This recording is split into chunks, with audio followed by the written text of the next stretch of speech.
Chapter 104. The Fossil Whale.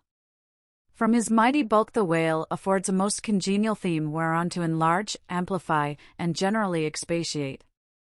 Would you could not compress him. By good rights, he should only be treated of in imperial folio. Not to tell over again his furlongs from spiracle to tail, and the yards he measures about the waist, only think of the gigantic involutions of his intestines, where they lie in him like great cables and hawsers coiled away in the subterranean orlop deck of a line of battleship. Since I have undertaken to manhandle this Leviathan, it behooves me to approve myself omnisciently exhaustive in the enterprise, not overlooking the minutest seminal germs of his blood, and spinning him out to the uttermost coil of his bowels. Having already described him in most of his present habitatory and anatomical peculiarities, it now remains to magnify him in an archaeological, fossiliferous, and antediluvian point of view. Applied to any other creature than the Leviathan, to an ant or a flea, such portly terms might justly be deemed unwarrantably grandiloquent. But when Leviathan is the text, the case is altered. Fain am I to stagger to this emprise under the weightiest words of the dictionary. And here be it said, that whenever it has been convenient to consult one in the course of these dissertations, I have invariably used a huge quarto edition of Johnson, expressly purchased for that purpose, because that famous lexicographer's uncommon personal bulk more fitted him to compile a lexicon to be used by a whale author like me. One often hears of writers that rise and swell with their subject, though it may seem but an ordinary one. How, then, with me, writing of this Leviathan? Unconsciously my chirography expands into placard capitals. Give me a condor's quill. Give me Vesuvius crater for an inkstand. Friends, hold my arms. For in the mere act of penning my thoughts of this Leviathan, they weary me, and make me faint with their outreaching comprehensiveness of sweep, as if to include the whole circle of the sciences, and all the generations of whales, and men, and mastodons, past, present, and to come, with all the revolving panoramas of empire on earth, and throughout the whole universe, not excluding its suburbs. Such, and so magnifying, is the virtue of a large and liberal theme. We expand to its bulk. To produce a mighty book, you must choose a mighty theme. No great and enduring volume can ever be written on the flea, though many there be who have tried it.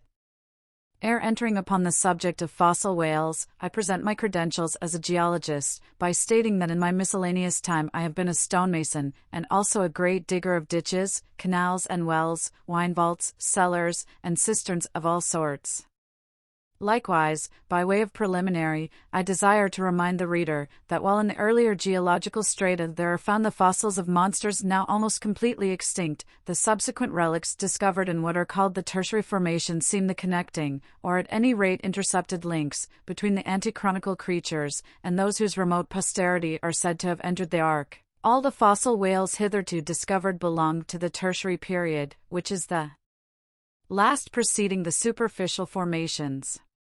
And though none of them precisely answer to any known species of the present time, they are yet sufficiently akin to them in general respects to justify their taking rank as cetacean fossils. Detached broken fossils of pre-Adamite whales, fragments of their bones and skeletons, have within 30 years past, at various intervals, been found at the base of the Alps, in Lombardy, in France, in England, in Scotland, and in the states of Louisiana, Mississippi, and Alabama. Among the more curious of such remains is part of a skull, which in the year 1779 was disinterred in the Rue Dauphine in Paris, a short street opening almost directly upon the Palace of the Tuileries, and bones disinterred in excavating the great docks of Antwerp, in Napoleon's time. Cuvier pronounced these fragments to have belonged to some utterly unknown leviathanic species. But by far the most wonderful of all cetacean relics was the almost complete vast skeleton of an extinct monster, found in the year 1842, on the plantation of Judge Cray, in Alabama. The awe-stricken credulous slaves in the vicinity took it for the bones of one of the fallen angels. The Alabama doctors declared it a huge reptile, and bestowed upon it the name of Basilosaurus. But some specimen bones of it being taken across the sea to Owen, the English anatomist, it turned out that this alleged reptile was a whale, though of a departed species. A significant illustration of the fact, again and again repeated in this book, that the skeleton of the whale furnishes but little clue to the shape of his fully invested body. So Owen rechristened the monster Zeuglodon, and in his paper read before the London Geological Society, pronounced it, in substance, one of the most extraordinary creatures which the mutations of the globe have blotted out of existence. When I stand among these mighty leviathan skeletons, skulls, tusks, jaws, ribs, and vertebrae, all characterized by partial resemblances to the existing breeds of sea monsters, but at the same time bearing on the other hand similar affinities to the annihilated antichronical leviathans, their incalculable seniors, I am, by a flood, borne back to that wondrous period, ere time itself can be said to have begun, for time began with man. Here Saturn's grey chaos rolls over me, and I obtain dim, shuddering glimpses into those polar eternities, when wedged bastions of ice pressed hard upon what are now the tropics, and in all the 25,000 miles of this world's circumference, not an inhabitable hand's breadth of land was visible. Then the whole world was the whale's, and, king of creation, he left his wake along the present lines of the Andes and the Himalayas. Who can show a pedigree like Leviathan? Ahab's harpoon had shed older blood than the Pharaoh's. Methuselah seems a schoolboy.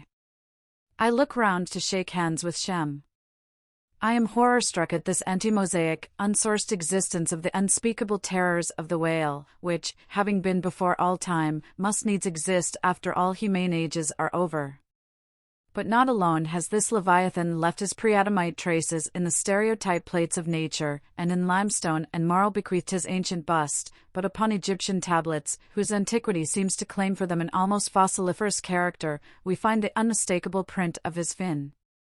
In an apartment of the great temple of Dendera, some 50 years ago, there was discovered upon the granite ceiling a sculptured and painted planisphere, abounding in centaurs, griffins, and dolphins, similar to the grotesque figures on the celestial globe of the moderns. Gliding among them, old Leviathans swam as of yore, was there swimming in that planisphere, centuries before Solomon was cradled. Nor must there be omitted another strange attestation of the antiquity of the whale, in his own osseous post-Diluvian reality, as set down by the venerable John Leo, the old Barbary traveler. Not far from the seaside, they have a temple, the rafters and beams of which are made of whale bones, for whales of a monstrous size are oftentimes cast up dead upon that shore. The common people imagine that by a secret power bestowed by God upon the temple, no whale can pass it without immediate death. But the truth of the matter is, that on either side of the temple, there are rocks that shoot 2 miles into the sea, and wound the whales when they light upon them. They keep a whale's rib of an incredible length for a miracle, which lying upon the ground with its convex part uppermost, makes an arch, the head of which cannot be reached by a man upon a camel's back. This rib, says John Leo, is said to have lain there 100 years before I saw it. Their historians affirm that a prophet who prophesied of Muhammad came from this temple, and some do not stand to assert that the prophet Jonas was cast forth by the whale at the base of the temple. In this Afric temple of the whale I leave you, reader, and if you be a Nantucketer and a whaleman, you will silently worship there.